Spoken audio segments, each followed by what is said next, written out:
दिनांक 7 फेब्रुवारी व 10 फेब्रुवारी रोजी तहसीलदार आणि जिल्हाधिकारी कार्यालय यांना पत्र दिलं होतं आणि 10 तारखेच्या पत्रामध्ये मी असा उल्लेख केला होता की 16 तारखेपर्यंत जर अतिक्रमण नाही निघालं तर 17 तारखेला मी आत्मदहन करणार म्हणून असं निवेदन दिलं होतं। त्या दिवशी मी 17 तारखेला आलो, आत्मदहन करण्याचा प्रयत्न केला। त्याशी पोलिसांनी मला थांबवून घेतलं, पोलिसांनी माझ्या हातातील पेट्रोलची बाटली हिसकटून घेतली।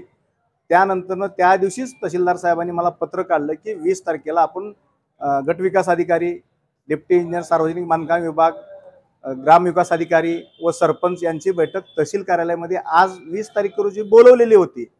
परंतु आज 20 तारीख आहे।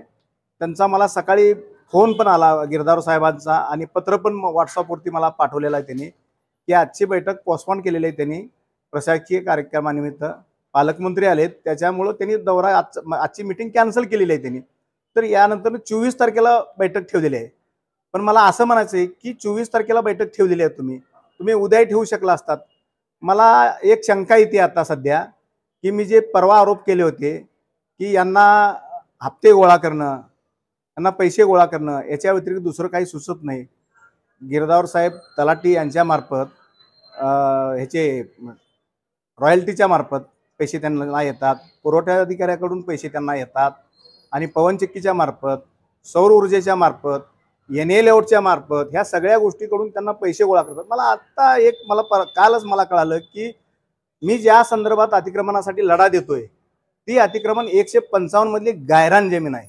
त्या गायरान जमिनीच्या संदर्भात जे कमर्शियल यूज करतायत लोक त्या गायरान जमिनीवरती, व्यापारी दुकानं थाटून बसलेले आहेत तिथं गेल्या अनेक वर्षापासून। मला असं समजलं की तिथूनही त्यांना रसद पुरवली जाते, म्हणजे तिथूनही त्यांना पैसे मिळतात, तेव्हा हे अतिक्रमण काढतील का नाही यात मला शंका आहे। का तर ही 155 ही गायरानमधली जमीन इथे आहे आणि तहसीलदाराच्या अंडरच इथे जमीन ही। त्याच्यामुळे ह्यांना जर तिथून जर त्या अतिक्रमण धारकाकडून जर पैसे येत असतील तलाट्यामार्फत, गिरदावर मार्फत जर त्यांना जर पैसे मिळत असतील तर मला शंका आहे की ह्यांनी अतिक्रमण काढतील का नाही। जर 24 तारखेला जर त्याच्याबद्दल ठोस भूमिका जर नाही उचलली तहसीलदार साहेबांनी तर मी 24 तारखे दिवशीच माझं काय आहे ते, माझ्या आंदोलनाची पुढची दिशा किंवा मी काय करणार आहे या संदर्भात जिल्हाधिकारी कार्यालयासमोर जाऊन ते मी त्या दिवशीच जाहीर करणार आहे।